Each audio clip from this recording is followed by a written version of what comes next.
आज की कहानी है माँ का श्राप। सावित्री को वैसे ही काफ़ी चिंता हो रही थी। सावित्री क्योंकि उसका पति 11 बजे आने की कहकर अभी तक ट्रक लेकर नहीं आया था। उसका पति सुखवंत ट्रक चलाता था। सावित्री को अच्छी तरह से पता था कि सुखवंत रात के समय शराब पीकर ट्रक चलाता है, इसीलिए उसकी चिंता जायज़ थी। आशंकाओं के बादल उसके मन में घिरने लगे थे। ऊपर से मुन्ने का लगातार रोना भी उसे और ज़्यादा परेशान कर रहा था। सावित्री के पिता ने जब सुखवंत के हाथों में उसका हाथ दिया था, तब सुखवंत इसी घर में अकेला रहता था और किराए की जीप चलाता था। फिर उसने ट्रक चलाना शुरू कर दिया। सावित्री को आज भी वह दिन अच्छी तरह से याद है जब सावित्री के पिता आखिरी बार बेटी और दामाद से मिलने आए तो दरवाज़ा सुखवंत ने ही खोला। अरे आप आइए आइए, इधर से गुजरा था तो सोचा मिलता जाऊँ, सावित्री के पिता अंदर आते हुए बोले। सावित्री अपना उभरा हुआ पेट साड़ी के पल्लू से ढकने का असफल प्रयास करते हुए बोली, पिताजी आपकी तबीयत कैसी है अब? मैं ठीक हूँ बेटे। सुखवंत मेरी एक आखिरी विनती मानोगे? पिताजी सुखवंत से मुखाबित होकर बोला। जी कहिए। बेटे, ईश्वर की कृपा से तुम अब 2 से 3 होने वाले हो। मैं चाहता हूँ तुम शराब छोड़ दो, नहीं तो तुम्हारे बच्चे पर इसका प्रतिकूल प्रभाव पड़ सकता है। जी मैं कोशिश करूँगा। दृढ़ निश्चय करोगे तो कोशिश सफल ज़रूर होंगे। अच्छा अब मैं चलता हूँ। पिताजी खाट से उठते हुए बोले। मैं वचन देता हूँ कि अपने बच्चों को अच्छे संस्कार देने के लिए शराब को अब कभी हाथ नहीं लगाऊंगा। सुखवंत पिताजी के साथ बाहर आते हुए बोला। दरवाजे की सांकल जोर से बजी। सावित्री की तंद्रा भंग हुई और वह अतीत से बाहर आई। मुन्ना अभी भी रो रहा था। सावित्री ने दरवाज़ा खोला। दरवाजे पर एक पुलिस कांस्टेबल को देख वह घबराई। हिम्मत करके पूछा, क्या है भाई? ट्रक चालक सुखवंत का घर यही है क्या? कांस्टेबल ने पूछा। जी यही है, मैं उनकी पत्नी हूँ, सावित्री घबराए स्वर में बोली। आपके पति का ट्रक नदी में गिर गया जब वो पुल पार करते रहे थे, तो अधिक नशे के कारण ट्रक से कंट्रोल खो बैठे। उनकी लाश थाने में रखी है, सुबह आकर ले जाना। कांस्टेबल इतना कहकर चला गया। हे भगवान! सावित्री ज़मीन पर पछाड़ खाने लगी। हाथों की चूड़ियाँ स्वतः ही गोल दायरे का स्वरूप छोड़ने लगी। इसके बाद तो सावित्री की जिंदगी की दिनचर्या ही बदल गई। दिन भर बड़े लोगों के घर में चौका बर्तन करना और रात को 4-4 घंटे सिलाई करना।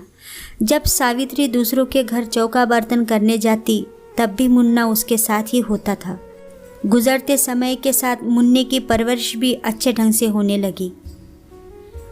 22 वर्ष गुजर गए।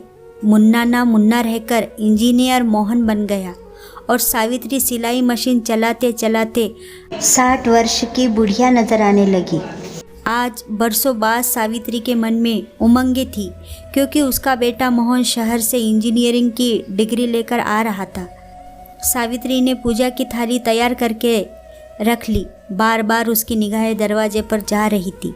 जब किसी का इंतज़ार हो तो समय भी पहाड़ सा हो जाता है। सावित्री की बेचैनी बढ़ती ही जा रही थी। तभी दरवाजे पर साइकिल रुकी और उससे डाकिया उतरकर एक लिफाफा हाथ में लेता हुआ सावित्री की ओर बढ़ाकर बोला, आपकी चिट्ठी। डाकिया चला गया। सावित्री हैरान से लिफाफा देखती रही, फिर उसे खोलकर एक पत्र निकालकर पढ़ने लगी। लिखा था, पूज्य माँ, चरण स्पर्श। मेरा आना अभी नहीं हो सकता, इसके लिए शर्मिंदा हूँ। मुझे शहर के एक बहुत बड़े बिल्डर के यहाँ अच्छी नौकरी मिल गई है, साथ ही रहने के लिए फ्लैट और कार भी। माँ, इससे ज़्यादा तुम्हें यह जानकर खुशी होगी कि उनकी लड़की से ही मेरी मंगनी हो गई है और 10 दिन बाद शहर के एक शानदार होटल में हमारी शादी है। मैं बाद में तुम्हारी बहू के साथ तुमसे मिलने ज़रूर आऊँगा। कब आऊँगा यह पत्र द्वारा सूचित करवा दूँगा। अपना ख्याल रखना, तुम्हारा बेटा मोहन। पूरा पत्र पढ़कर सावित्री के चेहरे पर एक रंग आया और चला गया। फिर वह जोरों से हंसने लगी। तब तक हंसती रही जब तक फूटकर रो नहीं पड़ी। कई दिन बीतने पर सावित्री को जब आत्मबोध हुआ तो उसे लगा सब कुछ व्यर्थ है। अब उसके फर्ज पूरे हुए, उसे चलना चाहिए। 5 वर्ष बीत गए मगर कोई यह नहीं जान पाया कि सावित्री अपना घर यूँ लावारिस छोड़कर कहाँ चली गई। मोहन की शादी को 5 वर्ष बीतने पर भी वह संतान का मुख नहीं देख पाया।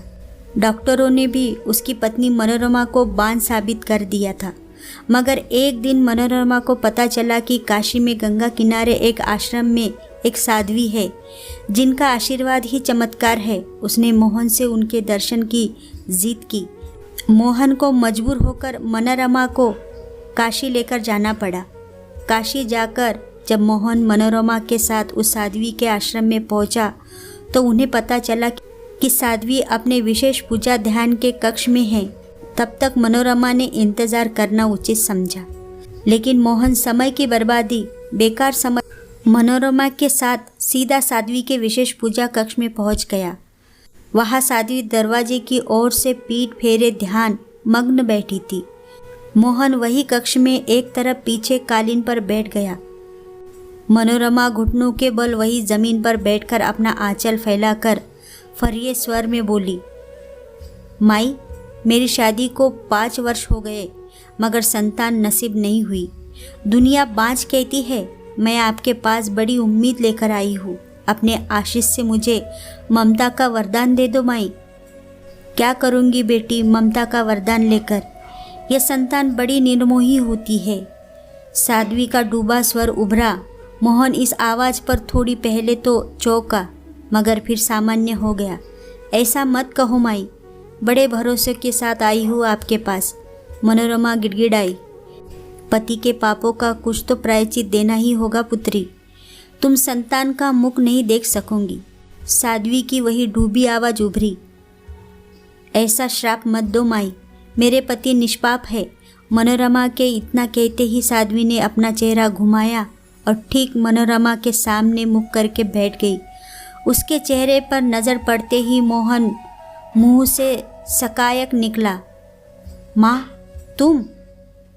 माँ, ये क्या कह रहे हैं आप? आप तो कहते थे कि आप अनाथ हैं। आपके माता पिता एक दुर्घटना का शिकार हो गए हैं। आपने मुझसे ऐसा क्यों कहा? मनोरमा ने मोहन से कहा तो उसकी नज़रें झुकती चली गई। सावित्री फीकी मुस्कान के साथ बोली, तुम माँ को भले ही चेहरे से पहचानो मगर माँ अपने बच्चों को आहट से पहचानती है। मैंने तुम्हें शहर में रहकर अच्छी से अच्छी शिक्षा पाने का अवसर दिया मगर अफसोस तुम संस्कार याद नहीं रख सके। मैंने तुम्हारी 3 माह की उम्र से ही तुम्हें अकेले पाला और पिता की कमी महसूस न होने दी। अपने सारे फर्ज पूरे किए मगर तुम अपने फर्ज भूल गए। मैं ये सोचकर गर्व करती कि आपने अपने अकेले की मेहनत से ही अपनी मंजिल पाई, मगर आज मुझे आपकी पत्नी होने पर शर्म महसूस हो रही है। मनोरमा सिसक कर बोली, अब हमारे सत्संग का समय हो रहा है, तुम दोनों जा सकते हो। सावित्री खड़े होते हुए बोली, माँ, मुझे बांझ होने के श्राप से मुक्ति देती जाओ। मनोरमा सावित्री के पैर पकड़ते हुए बोली, पुत्री, मैं खुद नहीं जानती मेरे मुंह से यह वचन कैसे और क्यों निकले, मगर शायद यही कुदरत का न्याय हो। फिर भी तुम मन में धैर्य धारण कर उसी कुदरत की कृपा की प्रतीक्षा करो जिसने तुम्हें यह श्राप दिया। सावित्री ऐसा कहकर कक्ष से बाहर निकल गई। अपने पीछे छोड़ गई बिलखती मनोरमा और पश्चाताप के आंसू आंखों में लिए मोहन। तो दोस्तों, आपको ये कहानी कैसी लगी? अपनी राय कमेंट बॉक्स में ज़रूर लिखिएगा। साथ ही हो सके तो सब्सक्राइब ज़रूर कर दीजिएगा। Thank you.